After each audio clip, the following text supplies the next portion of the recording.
Test 2B, multiple choice. All right, here we go. The density curve shown. Which statement is true? So this is a density curve. It has some appearances of being normal, but there are no tails. A normal distribution has these little tails sticking out on it. So that's not normal. It is symmetric though. So right here, the density curve is normal. No.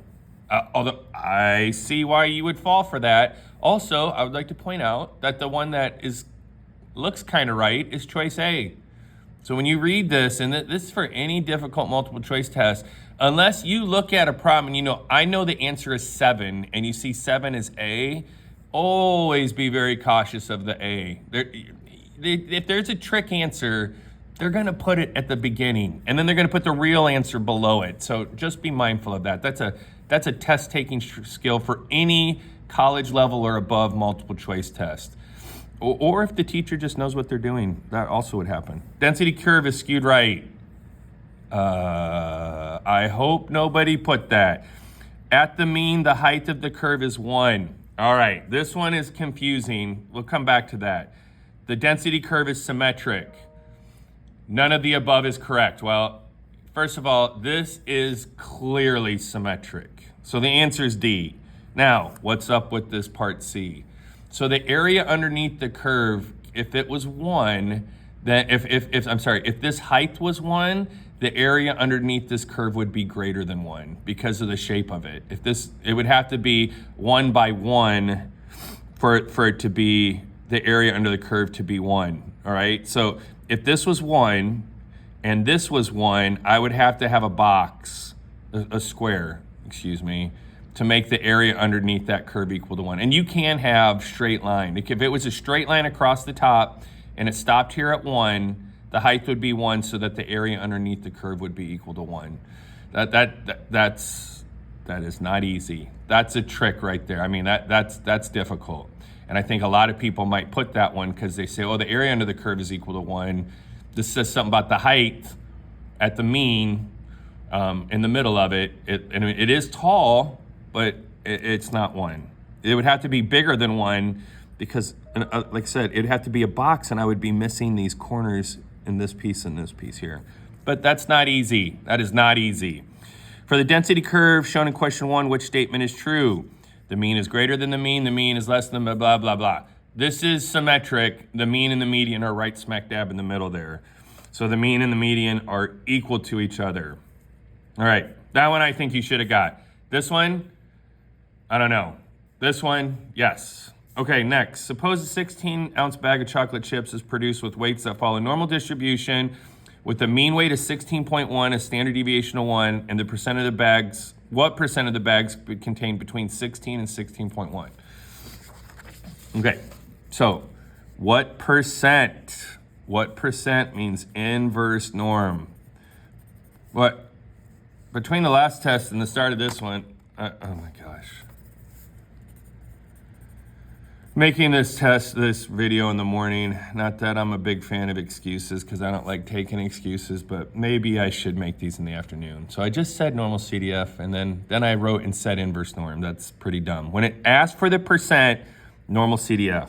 If you have the percent and want to know the number that makes that percentage happen, then you do inverse norm. This one clearly says what percent, all right? And again, you would not have to write all this out.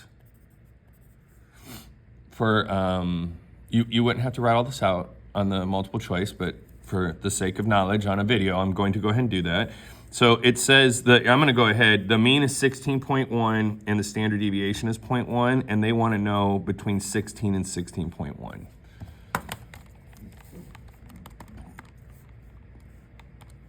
Normal CDF, 16 to 16.1. 16.1 to 0.1. By the way, most of the times when, if you look on a bag and it says what the size of it is, there's usually a little bit more. Customers don't mind getting a little bit more. They are not cool with getting less. Nobody is. Nobody is. So it's usually better to give a teeny tiny bit extra to every customer and have them be happy than to try to get it just right and tick off the ones that are measuring the size. But 34.13, Once again, we had this on the last test. This answer is clearly the right answer. Even if you're like, no, it's 34.13. Yeah, 34 is pretty much the same thing. Back up here, how many of them are underweight? So that's going to be normal CDF. I'm going to go ahead and go lower 0, upper 16. Probably wouldn't have to go all the way down to 0, or you could do negative 100. Even though it wouldn't happen, that's always good as well. Normal CDF, 0 to 16, and this is the beauty part. I get to just go ahead and enter through the stuff when I'm using the same. 15.8%, 15.86, and I'm gonna go with 16. 15.8% is by far closer to 16 than the rest of them. All right, this one's a little trickier, okay? This is the cluster, okay? And then we have this crazy tail right here. I mean, that tail, but again, these aren't all touching. It'd be a little bit more clear if these were touching, but there's teeny gaps in these and big gaps in these. Skewed right. Can't miss that. You cannot miss that question. I know at least one of the tests in 2024. I didn't look at both of them. I looked at one of them, but I just don't see how I wouldn't have picked a normal probability plot, because they like to shove it on the test, and it's not that hard. We just need to know what's going on, like everything. And if we do that a little bit, I think we're in good shape. Which of the following statements are true? Our favorite, III. The area under the normal curve is always equal to 1 regardless of the mean and standard deviation. That is true. That's true for all density curves, all density curves. The mean is always equal to the median for any normal distribution. Yes, that is true. The interquartile range is, and the normal curve extends from sigma minus 1 standard deviation and sigma plus 1 standard deviation. So what they're saying is that the IQR, so if I got my mean and I go 1, 2, 3, 1, 2, 3, they're saying that that's the IQR. Now that's actually pretty interesting, and the idea would be, well, maybe it could be, maybe it couldn't be, and you know, maybe it can be sometimes and not others, but it can't. It can never work, because within 1 standard deviation of the mean in a normal setting is 68%. IQR would have to be the middle 50%. So that never happens. So it's 1 and 2, A, II. The proportion of scores in a standard normal that are greater than 1.5. So again, notice here, it doesn't tell us what mu and sigma is directly, but when it says standard, mu is 0 and sigma is 1. Greater than 1, that's gotta be less than 50%. So like, even if you didn't like know what to do, we would know it's one of those 3. That happens a lot, not like it does on the physics test. It's my understanding the physics test, there's always 2 that are immediately, you can remove them with the slightest bit of knowledge about the problem. It doesn't happen as much on the stats, but it does happen. So I'm gonna do normal. So I'm gonna go second VARS normal CDF.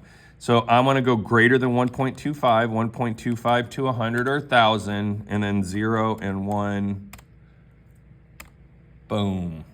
10.56%, letter A. At the right is a cumulative frequency graph for the 48 and you know what, I don't really care about this. So approximately what proportion of the rainers finished in more than 1.25 hours? I believe we had this exact graph on one of our worksheets. I bet you can tell where I got it from this old test. And I believe this was even a question on it. I think I just stole the question and made it FRQ version. So what I'm gonna do is I'm gonna go up 2.15, and I'm gonna slice across, and I'm gonna say that's somewhere pretty close to 55. Pretty close to 55, maybe 56, maybe 54, but pretty close there. So the percentile ranking would be 55. 55% finished at that time or less. This one says more than 2.15 hours. So if 55% took less, 45% took more. But that's right, but just slipping in that more. Now they did italicize it, so it should stand out for us, but that's a little bit of trickery right there from the writers of this test. Number 9, in the previous question, the mean finish time was 2.1464 hours, and the standard deviation is 0.85 hours. The distribution is skewed right. What is the mean and standard deviation of the z-scores? That's a standardized. Mu is 0, or mean is 0. Sigma, standard deviation, is 1. These 3 are out. If you just remember that, if you remember just that, you have a 50-50. We'll talk about that through the year. 50-50 is not a bad thing. If you don't know, I would like you to know at least 20 of the questions. And then if you can get 6, 7, 8 50-50s, you're passing the test. I mean, it's just that simple. Now, I would actually like you to know 30 of the questions and 50-50 guess 3 or 4 of the 10 that you don't know. But you know, we just need to get we need to get about 60% to lock in passing. Actually, 60% probably puts you in line for about a 4, depending on how you do on the FRQ. But anyhow, this one, the shape is skewed right. This is a linear transformation for z-score because I take whatever our score was. I'm just, 2.5. I'm slow. I would take more time. And then I subtract, which would affect the center but not the spread. And then I would divide by whatever the standard deviation is, which would affect both of them. But the shape is never changed. The shape is never changed. And maybe we need to emphasize that a little bit more, but you're getting that knowledge here on this multiple choice question. And again, I want you to run into stuff that you don't know. It's hard as a teacher, especially one that wants results and expects you to be ready to go. But sometimes I got to hold back a little bit because part of what this class teaches you and gets you ready for college is sometimes you don't know everything. You know bits. And then the question is can you come up with what you need to get the last piece of it? And if you don't, then you just make your 50-50 guess and move on. You got to keep that. You can't freak out because you don't know what number 9 is. You got to do your best on it and then move on to the next one, staying calm and collected, and just continue to do your best. And then that's why we scale, like the AP exam is scaled, is so you can feel comfortable in taking the test like you have to take your AP exam. Nobody's getting 100 on this test. I've had a couple identical memory students. They did not get 100. It's not all memorization, it's analyzing and interpreting, and you can't memorize all that. And again, this make sure you understand it's okay. It's okay if you don't know everything. Do your best, circle a letter, and move on with your life. I promise it will be okay. If anybody's life ends because of one question on a multiple choice test, I will go to the funeral and I will take full credit. Let your mom slap me across the face. But I not have to worry about it because it's not gonna happen. You'll be okay.